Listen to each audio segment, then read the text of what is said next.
This is the story of Seo-jun, where he grew stronger by farming and evolving his pets by giving them his special juice, making them thick. Thick. What the? In the previous episode, after learning that Theo was being bullied by the Silver Wolves gang, Seo-jun came up with a brilliant idea. He decided to hire Ox as Theo's bodyguard in exchange for some onion leaves. Meanwhile, far from Seo-jun's cave, on the barren land, Ox number 3 was a little nervous and scared. He was trying to hide from someone. Just then, someone stamped her foot on the ground, startling and scaring Ox number 3. And voila! Now we have a a female minotaur, full of thickness.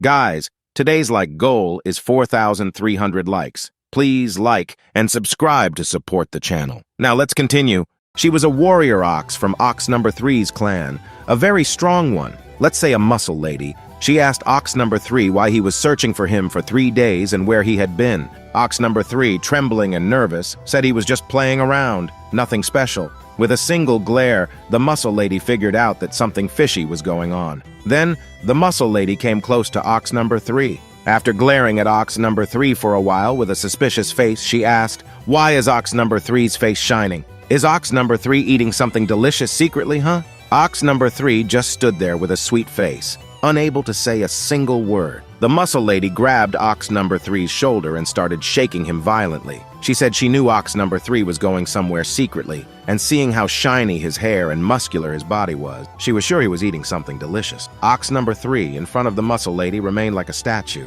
Then the muscle lady, while pointing her finger toward Ox number 3, furiously shouted that if he didn't tell her where the food he was eating secretly was, she would beat the living daylights out of him. She threatened to tie him up with chains, beat him 4 times a day without giving him anything to eat or drink until he revealed the location of the food. Hearing this, Ox number 3 lost his will and spilled all the bean. He revealed everything about how he met Seo-jun, obtained the divine spring onion, and how he was working to pay his debt. Initially, Seo-jun wanted only 1 minotaur, but he ended up getting 2 minotaurs for Theo. Seo-jun packed food for both of them, and they set off for the 38th foal. Meanwhile, we learned the backstory of the Silver Wolves. Their clan was on the brink of starvation, and with the last bit of money from the entire clan, the chief, along with Rika and Elko, took the mission to capture Theo out of greed. Completing this mission was their only chance to save their clan, or else greed would destroy them. He sensed something and instantly turned back at lightning speed. He aggressively started to look down the stairs. Elka, curious, asked the chief what is wrong, what happened, but the chief didn't say anything because he found Theo. Theo was just below them, walking joyfully. Now the chief, growling and ready to grab Theo by the collar, said that this time, no matter what happens, he will definitely catch Theo and then get information about the Straw Hat. We go back 1 hour ago when Theo first arrived on the merchant passage. Here, everyone was just too shocked, surprised, and a little scared because in front of them, 2 huge black manators were standing. Well, it was very rare to see a monster from the 99th floor. Ox number 3 continued to walk forward, and the Pokemons continued to look at him in surprise, and the muscle lady just, she will just kill me with her looks. There a pair of husband and wife dogs were surprised and started gossiping, saying they never thought there would come a day when they could see a pair of black minotaurs. They never get down from the 99th floor, and they only heard rumors that there are black minotaurs on the 99th floor. Then they got amazed, saying a wandering merchant that can hire black minotaurs as his bodyguard. They wondered who that might be, how great and mighty a merchant one would have to become to achieve this feat, and they really wanted to meet him. Just then, a voice startled them, saying that the great merchant is standing right below them. The dog duo looked down in surprise, noticing a cat, and Theo, well, he was standing proudly, tapping his chest. The dog monster said confused, "What is the deal with this little cat-wandering merchant?" Theo, on the other hand, started to laugh with a wide-open mouth, saying he is the one they were talking about. He is the great wandering merchant Theo, the one who hired the minotaurs and mercenaries, and they wanted to meet him so badly. Seeing a little naive-looking cat, the dogs, with disappointed faces, said to Theo, "Is he really the one who hired the minotaurs?" They had never heard the name Theo before, so he couldn't be some big-shot merchant. The wife dog then said, "Then this cat must be lying to get some attention." Hearing this, Theo got furious. In anger, he turned back and started shouting, calling Muscle Lady and Ox number 3 to come here immediately. The dog pairs continued to stare at Theo with doubtful glances, but as Theo completely turned back, he noticed there was no one behind him. Muscle Lady and Ox number 3 had just vanished, gone. Seeing this, Theo got scared, shouting, "Where did they go?"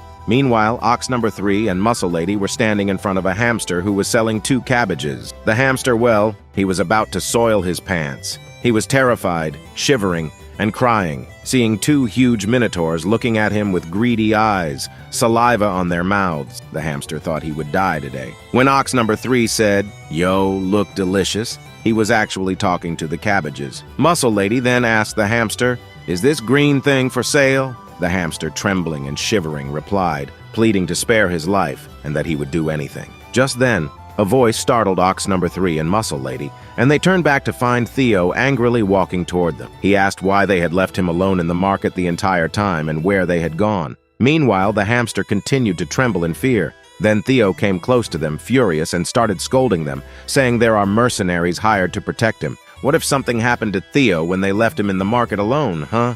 Ox number 3 apologized, saying they couldn't hold back when they saw this delicious-looking green thing, and they wanted to look around. Theo asked if this was their first time coming here, and Ox number 3, still bowing his head, explained that yes, it was their first time coming down from the 99th floor. They had never gone out of the 99th floor, and they were really sorry. Then curious Ox number 3 asked, "Why is this place called Merchant Passage?" as this passage is allowed to be used by everyone who is born inside the tower and not just the wandering merchant. Theo smirked and replied to Ox number 3 that he really didn't know anything because he is a country bumpkin of the 99th floor. Then Theo looked up, noticing a pile of boxes, and got a great idea. In 3 swift jumps from one box to another, he climbed on top of the box and stood there with a proud look, holding his merchant badge. He said, "Now, the top middle-level great wandering merchant Theo will explain everything to the country bumpkins." As Theo continued his speech, Ox number 3 and Muscle Lady watched him silently. Theo explained that a long time ago,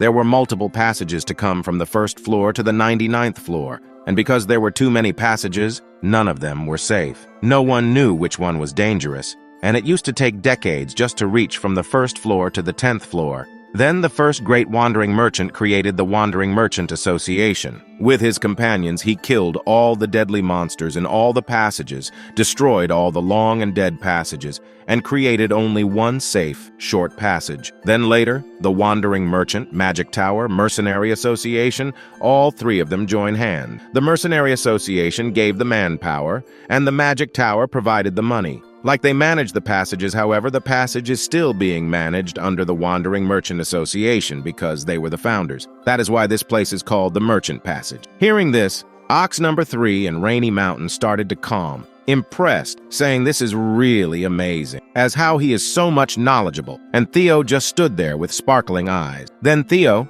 with a proud face, said this is nothing for a top mid-level wandering merchant. But from inside, Theo was smiling smirkingly, thinking this is just basic knowledge that can be found on the first page of every entry-level merchant guidebook. Theo continued, saying everyone can use this passage to go anywhere from floor 1 to floor 99. But there is also a paid passage that only wandering merchants can use, something like a shortcut. Hearing this, Ox number 3 asked, "Paid passage?" And Theo, while jumping from the box to Ox number 3's hand, explained, "Yes. There is also a paid passage which can only be used by merchants because wandering merchants were the ones who did the majority of the jobs to create the passages, so they have exclusive right to shortcut roads, and they have to go to the 38th floor. So if they take the normal route, it will take months to reach there." Hearing this, Ox number 3's brain gave up, saying it was too much information for today, and Theo then replied, "Because they talked for so long." Then, with sparkling and excited eyes, Theo announced it's time for lunch, and they should go and eat their heart's content. Hearing this, both Ox number 3 and Rainy Mountain shouted in excitement, while saliva came from their mouths. They couldn't wait for the delicious food. Then Theo started to lead the Minotaurs to his favorite place, saying they were going to his favorite food stall where they sell very delicious fish and Ox number 3. Rainy Mountain followed Theo eagerly to eat the fish, just as they were about to indulge in their meal. From above, with red, deadly eyes and sharp fangs, the Silver Wolf leader jumped at Theo. Just as Theo was about to say that the Minotaurs liked fish, before he could finish his sentence, he sensed danger. Theo immediately looked up, noticing the Silver Wolf, and he instantly jumped backward, somehow managing to dodge the attack. The landing force was enough to create a little shockwave of wind, scaring Theo even more. Now, the silver wolf leader, showing his sharp teeth, growling furiously, giving death stares, in a threatening voice asked Theo, "I finally found you, merchant cat."